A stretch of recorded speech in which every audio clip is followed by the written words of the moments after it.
Shabbat is called Shabbat Shirah. It's a special Shabbat.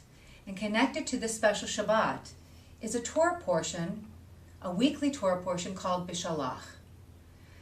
Bishalach has a message for all of us. It has a teaching. And one of those teachings I'd like to share with you.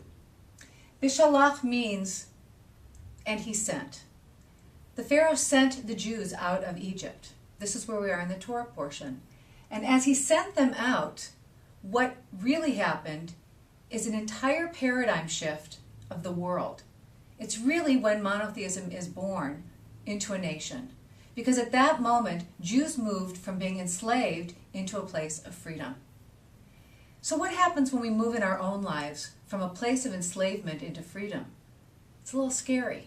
It makes us feel very anxious because we're moving into the unknown.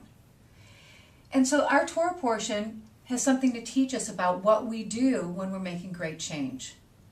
Now, the very first lines of the Torah portion show us that God makes sure that once the Pharaoh sent us out, that we didn't take a straight across route. When we make changes, the route is not going to be a straight route because there's a process that has to happen, a journey, so to speak.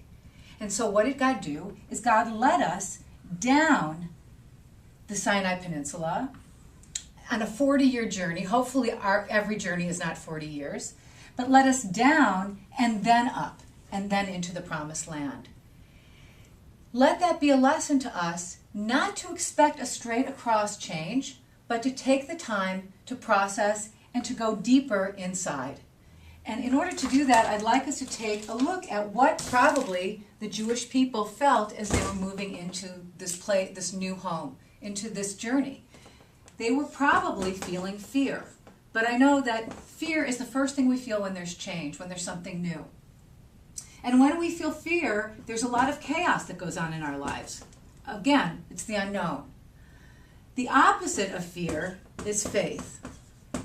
And faith represents moving from a place of being enslaved into a place of freedom. In order for us to move this fear, we need prayer. Like the prayer I began with. Like the prayer we say together or the prayers we say alone. But what does prayer do? Prayer shakes things up. Prayer connects us to the possibilities that are beyond us. It helps us tune into a power that's greater than us. And so in this feeling of chaos, the chaos is good. Because what does it do is it shakes up that solidified fear.